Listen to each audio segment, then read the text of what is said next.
ডিসেম্বরের মধ্যে নির্বাচনের সব কাজ গুছিয়ে রাখার জন্য নির্বাচন কমিশনকে, এটা একটা অত্যন্ত ইতিবাচক ব্যাপার। And he deserves thanks for that. আমরা আশা করবো যে নির্বাচন কমিশন এই কাজটা খুব দ্রুততার সঙ্গে শেষ করে তার নির্বাচনের একটা পরিবেশ তৈরি করবে। আমরা দাবি করছি যে এই নির্বাচনে যেন অবাধ, নিরপেক্ষ এবং সকলের কাছে গ্রহণযোগ্য হয়, সেই ধরনের একটা নির্বাচন যেন নির্বাচন কমিশন উপহার দিতে পারে এবং সেভাবেই যেন কাজ করে। আমার একটা কথা আছে, আমরা কিন্তু সমস্যায় আছি, দেশ জাতি বড় সমস্যা। যুক্তরাষ্ট্র আমাদের উপরে আপনার 35% ট্যারিফ আরোপ করেছে আমাদের পণ্যের উপর। আমাদের যে মূল যেটা আমরা রপ্তানি করি, এই রপ্তানি দ্রব্যটা হচ্ছে R&D, পোশাক।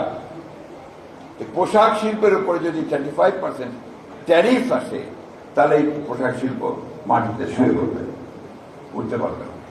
অর্থাৎ আমাদের অর্থনীতির যে মেরুদণ্ড, সেই মেরুদণ্ডটাই ভেঙে যাবে। এটা অত্যন্ত একটা সমস্যা, বড় সমস্যা। এবং আমি মনে করব যে অন্তর্বর্তীকালীন সরকার তারা কতটুকু এই ব্যাপারে মনোযোগ দিয়েছেন আমি জানি না, আরো অনেক বেশি মনোযোগ দিয়ে সবচেয়ে যোগ্য ব্যক্তিদের এই সম্পর্কে বার্গেন করা নিয়ে তাদের মার্কিন যুক্তরাষ্ট্রের সঙ্গে কাজ করার প্রয়োজন ছিল।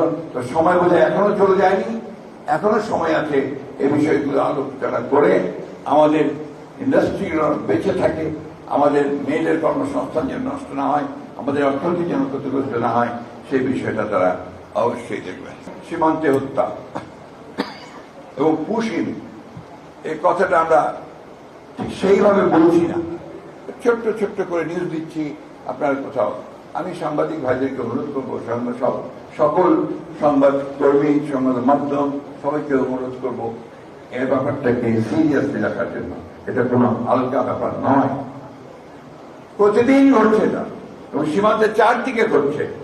সুতরাং এই বিষয়টাকে আরো গুরুত্ব সহকারে জনমত সৃষ্টি করার ব্যাপারে নিয়ে আসার দরকার এবং এ ব্যাপারে সরকারের প্রতিও আহ্বান জানাবো যেন সরকার এই বিষয়টাকে অত্যন্ত গুরুত্ব দিয়ে ভারতের সঙ্গে এটা দর কষাকষিতে চূড়ান্ত পর্যায়ে যায়। পানির হিস্সা, আবার ফেনীতে বন্যা শুরু হয়েছে, এখন বর্ষাকাল আরো শুরু হবে। এ ব্যাপারটা আমি অনুরোধ করব যে তারা অত্যন্ত জোরালো ভাবে এই পানির হিস্সার ব্যাপারগুলো, পানি বন্টনের বিষয়গুলোকে তারা নিশ্চিত করবে।